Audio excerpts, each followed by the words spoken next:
కళాశాల చిట్యాల గౌరవ దళితుడి ప్రధానోపాధ్యాయులు శ్రీ కె గణేష్ కుమార్ సార్ గారు, నా తోటి సహ ఉపాధ్యాయులు, ప్రియమైన విద్యార్థులు. ఈరోజు మనం తెలంగాణ రాష్ట్రం సాధించుకున్న తర్వాత 2014లో అప్పటి ప్రభుత్వము, అంతకుముందు తెలుగు రామూర్తి గారి తెలుగు భాషా దినోత్సవం ఉండింది. కానీ తెలంగాణ సాధించుకున్న తర్వాత ఉద్యమ కవి, విచార కవి, నా గొడవ రచయిత అయిన కాళోజీ నారాయణరావు గారి జయంతిని సెప్టెంబర్ 9ని మనం తెలంగాణ భాషా దినోత్సవంగా నిర్వహించుకుంటున్నాం. ఎందుకంటే నా గొడవ రచన అనేది కాళోజీ రచన. అది ఆనాటి రాజకీయ వ్యంగ్య కవిత్వంతో ప్రజల గొడవ, నా గొడవ అంటే ఆయన గొడవ కాదు, ప్రజల గొడవను తన కవిత్వంగా రాసి ఆ రచన ద్వారా ప్రసిద్ధుడైన కవి కాళోజీ గారు. కాళోజీ గారు ఒక మాట అంటారు, ప్రాంతం వాడు అన్యాయం చేస్తే ప్రాంతంలోనే పాతరేయండి, ప్రాంతీయతడు అన్యాయం చేస్తే ప్రాంతము పొలిమేర దాకా తరిమి కొట్టండి అని చెప్పిన ధిక్కార కవి కాళోజీ. అందుకే ఆయన జయంతిని మనం తెలంగాణ భాషా దినోత్సవంగా నిర్వహించుకుంటున్నాం.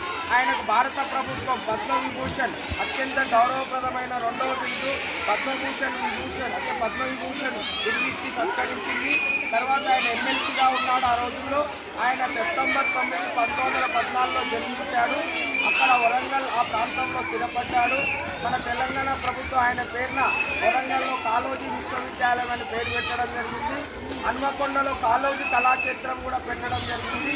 ఆయన ఒక మాట అంటాడు, అన్యాయాన్ని ఎదిరిస్తే నాకు సంతృప్తి, అన్యాయం అంతరిస్తే నాకు ముక్తి ప్రాప్తి, అన్యాయాన్ని ఎదిరించిన వాడే నాకు ఆరాధ్యుడు అంటాడు. అందుకే ఆయనకు ప్రజాకవి అని బిరుదు, వేమన తర్వాత ప్రజాకవి బిరుదు పొందిన కవి తెలంగాణలో ఎవరన్నా ఉన్నారంటే ఆయన కాళోజీ అని. ఎందుకంటే కాళోజీ ధిక్కార కవి. అంటే నా గొడవలో అన్ని విషయాలు నిక్కచ్చిగా కటువుగా చెప్పిన కవి అంటారు. కనుక మీకు 9th క్లాస్ పిల్లలు ఇక్కడ ఎందుకు పెట్టినామంటే మీకు 9వ తరగతిలో ఉపవాచకంలో నా గొడవ కాళోజీ పాఠం కూడా ఉంది. కనుక ఆయన జయంతిని మనం నిర్వహించుకొని తెలంగాణ యాసను, భాషను బ్రతికించిన కవి. బడి పలుకుల భాష కాదు, పలుకుబళ్ళ భాష కావాలి, ప్రజల భాష.